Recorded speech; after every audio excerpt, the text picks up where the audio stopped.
I'm not very good at telling stories, but for this one, I gladly will.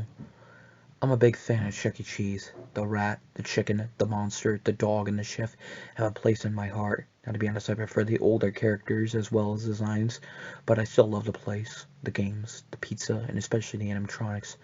However, the closest Chuck E. Cheese to me is in Peoria, Illinois.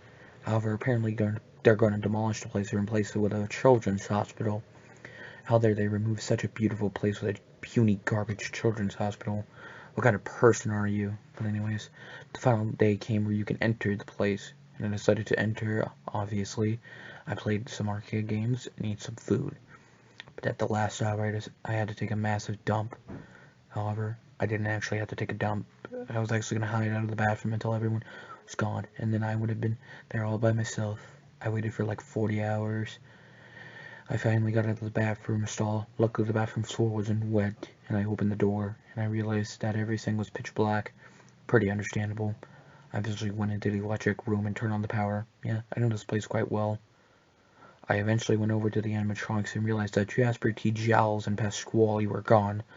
I was pretty upset to see this, because Jasper T. Jowls was my favorite out of all the characters, outside of the original Chuck E. Cheese. I'm assuming they got rid of him, and Pasqually as well, and throw them into the scrapyard. I haven't really looked over to my left, so I decided to, and I saw Helen and Mr. Munch. Something was very strange about them, because they were moving. Like, they weren't singing or anything. They were just doing their idle animations, like they were waiting to perform for their next show. I didn't really care that much, because I don't really like Mr. Munch, and I don't really care that much about Helen. But something was strange out of all of them was Chucky. He wasn't moving. No blinking, no turning around, no waving, nothing. Eventually I just shrugged it off and went to the arcade machine to try to play them, but then Chucky started singing. You know, life is like a scrapbook. Memories on every page. He was singing the song Every Boy and Every Girl, the 20th anniversary one, which weirded me out because why would he be singing an outdated song? Because they changed his voice actor and they remade that song. I don't really know, but I do really like this song. After he finished, I gave him a little golf clap. Then Chucky said this. You know, scrapbooks have endings, and life does as well. I was very confused on why he would say that, because that's a little dark. I just told Chucky, what do you mean? And surprisingly, he said something back. I mean, life has its ends, and your life is about to end right now. His eyes eventually glowed red, and he hopped off the stage. And I thought that was impossible because their legs were literally just poles. And he started sprinting towards me. I thought that was impossible. This guy's literally like 50 years old. So my flight instincts kicked in, and of course I picked flight.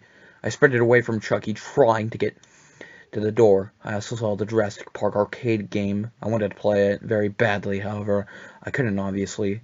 I went to the door, and then I realized it was locked. Go figure.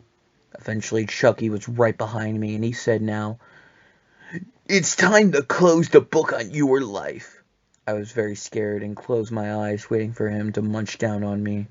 However, then I heard a banjo. I looked up, and so did Chucky. And then the banjo whacked Chucky right in the face, and he fell to the ground.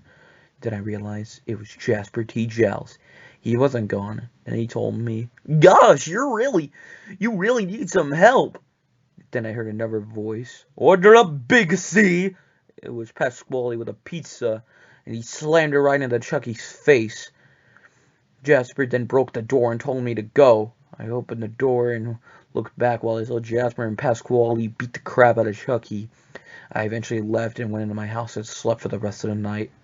Next day, the Chucky location was demolished, and they were handing out a bunch of stuff you can buy. I bought the Jurassic Park arcade game, but I also looked at some mud pile, and I saw a sneaker and shift shoes footprints.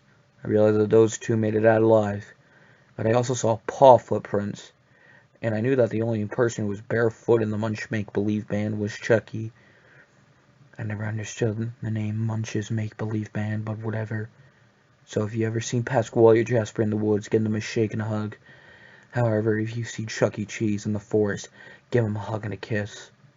Wait, what? So yes, folks, that's a creepypasta. Obviously, it was a hysterical creepypasta by some of the lines. Also, I kind of screwed up on some words, and this was the first video I really ever done that had a script to it. And I was like using this like speak thing where you basically had to say it and then it will write down the words for you, because obviously this was a long thing and I did not want to type down words. Obviously, if you're going to tell, some of the words were kind of wonky, so that's the reason why. But anyways, yeah, thank you guys so much for watching. Like, comment, subscribe, and see ya, I guess.